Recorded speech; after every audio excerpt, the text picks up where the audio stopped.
में दो गंगा होती है। कौन सी? पहली गंगा जिसमें मनुष्य जा करके स्नान करता है, लेकिन जिस गंगा में हर दिन जाकर हम स्नान करते हैं उससे हमारा शरीर भीगता है, और जब शरीर भीगता है तो बाहर जैसे गंगा से हम निकलते हैं शरीर सूख जाता है। जितनी बार आप गंगा में स्नान करोगे आपके शरीर भीगेंगे और सूख जाएंगे। लेकिन दूसरी गंगा कौन सी है? दूसरी गंगा सत्संग रूपी ये गंगा है जिसमें भक्त आकर के बैठता है। तो ये सत्संग रूपी छींटे जब मानव के हृदय पर पड़ते हैं तो वह आजीवन कभी सूखता नहीं है। कहते हैं जिस गंगा में हम स्नान करने जाते हैं वहाँ एक बोर्ड होती है, उसमें क्या रहता है लिखा? ज़्यादा गहराई में आओगे तो डूबने का खतरा है। अर्थात पहले ही आपको आगाह कर दिया जाता है गहराई में मत आइए वरना डूब जाओगे। कथा में भी एक बोर्ड लिखा रहता है जो सत्संग सुनाने वाले वक्ता होते हैं। संत कहते हैं इस सत्संग रूपी गंगा में जितना ज़्यादा आगे आकर बैठोगे, जितना गहराई में जाओगे, उतना ही डूबते जाओगे और डूब करके पार हो जाओगे। अर्थात संसार की गंगा में डूब जाओगे तो पार नहीं होने वाले हो, लेकिन सत्संग रूपी गंगा में डूब करके पार हो जाओगे तो परमात्मा के पास चले जाओगे। इसलिए जरूरी क्या है कि शरीर के साथ साथ इस हृदय पर भी हमें सत्संग के छींटे डालने चाहिए। और वो कब प्राप्त होगा? जैसे संसार का घोड़ा होता है, जब आप लगाम घोड़े को नहीं दोगे तो वो दाएं बाएं जाने लगेगा, और उस पर जो सवार रहेगा बैठा रहेगा उसके लिए खतरा बन जाता है। इसीलिए घोड़े को हमेशा लगाम में रखा जाता है। ठीक उसी प्रकार से जब कथा आरंभ होती है तो संत जब आपको कथा के द्वारा अध्यात्म में लेकर के जाते हैं, वही एक ऐसा लगाम है। अगर इस संसार में धर्म कार्य ना हो, संत आपको कथा ना सुनाए, कथा के माध्यम से आपको सत्य असत्य अवगत ना कराए, तो इस संसार में जितने मानव हैं उनका जीवन समाप्त हो जाएगा आरंभ में ही। अर्थात पतन के उस रास्ते पर मानव चले जाते हैं। ये कथा ही है जो आज मनुष्य को बना करके रखी है।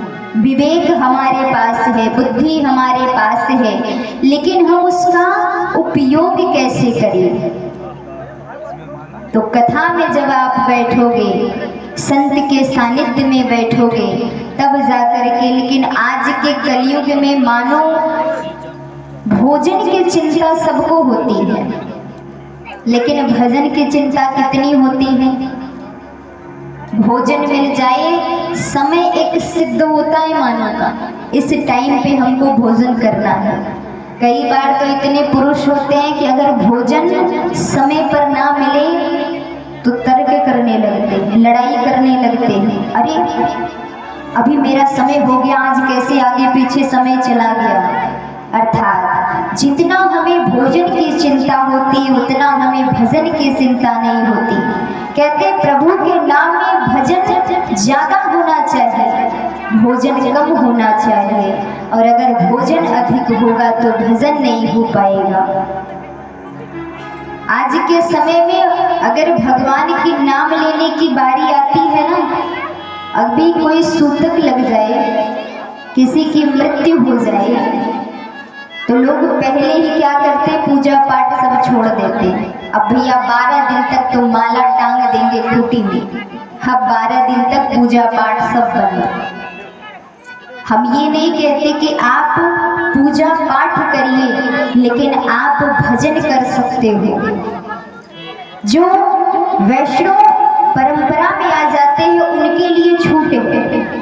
उनका पूजा पाठ कभी समाप्त नहीं होता, रुकता नहीं है, कोई भी स्थिति परिस्थिति आ जाए। लेकिन संसार का मानव है, माँ अपने संतान को दूध पिलाना नहीं बंद करती। हर चीज अपना समय पर हम बना के रखे हैं और समय पर हर चीज करते हैं। लेकिन अभी व्रत की बारी आए, पूजा पाठ की बारी आए तो पहले ही लोग क्या करते हैं, यानी किसी की मृत्यु हो गई है, कहते हैं आप भजन करिए, पूजा नहीं कर सकते हो। नियम बताया गया है कि आपके घर में जो देवी देवता रखे गए हैं, चाहे कितनी भी किसी की मृत्यु हो जाए, लेकिन आप अपने भगवान का पूजा पाठ स्वयं नहीं कर सकते हो। छोटे बालक घर में हैं, छोटे बच्चियों से आप करवा सकते हो। अब बोलो, जिस लड्डू गोपाल को आप हर दिन कहते हो, आज के समय में तो लोग जहाँ जाते हैं वहीं अपने लड्डू गोपाल को लेकर जाएंगे।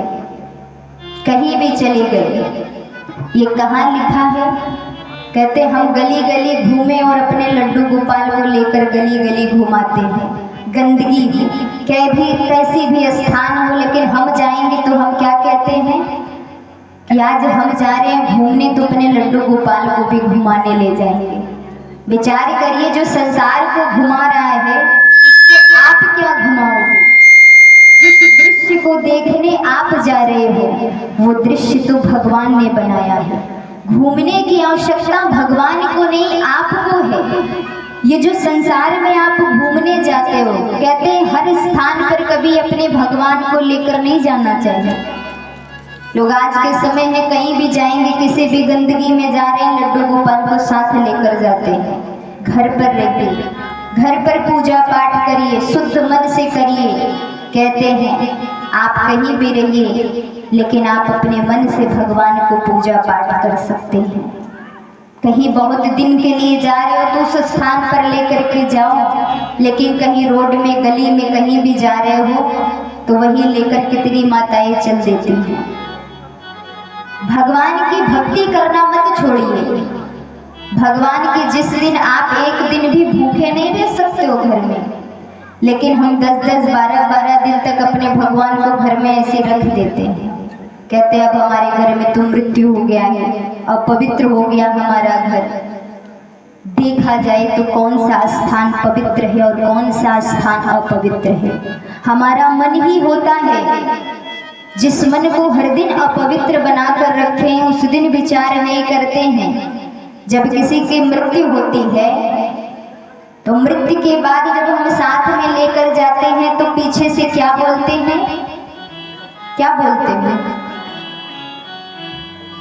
राम नाम। तो भाई क्या था? सत्य नहीं था क्या? आप सोचते हो किशोरी जी कहे तब हम बोले, क्या पता मामला फंस जाए, है ना? इसलिए टुकुर टुकुर ताकते रहते हो।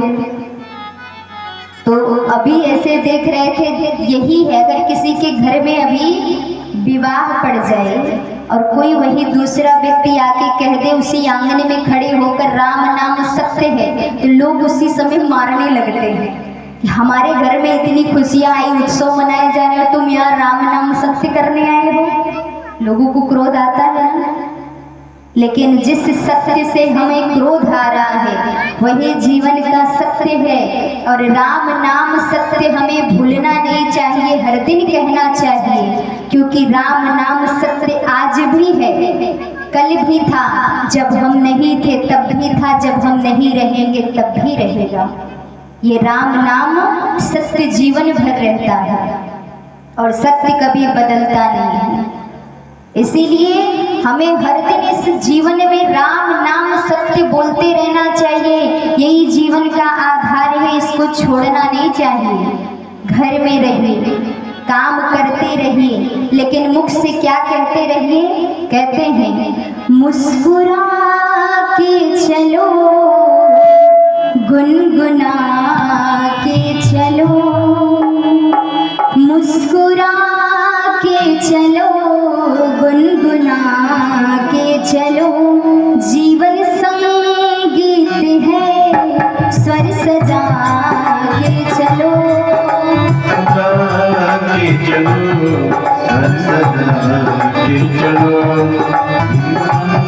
गीत है बना के और चलो। घर में रहो लेकिन क्या कहते रहो? राम जपते रहो, काम करते रहो। हम जपते रहो, काम करते रहो। वक्त जीवन का यूं ही गुजर जाएगा, जीवन का यूं ही गुजर जाएगा। तेरे जीवन का नक्शा बदल जाएगा। मेरे जीवन का नक्शा बदल जाएगा। इसलिए काम करते रहो, नाम लेते रहो, राम का मुस्कुराते रहो। कहते हैं जैसे घर का काम करते हो और काम नहीं रुकता है, वैसे नाम नहीं रुकना चाहिए। क्या कहते रहो? राम जपते रहो, काम करते रहो। हम जपते रहो, काम करते रहो। राम जपते रहो, काम करते रहो। मुस्कुराते रहो, हम जपते रहो, काम करते रहो, हम जपते रहो। ये आपके जीवन का नक्शा तभी बदल जाएगा जब राम नाम जपते रहोगे, कहते रहोगे। और अगर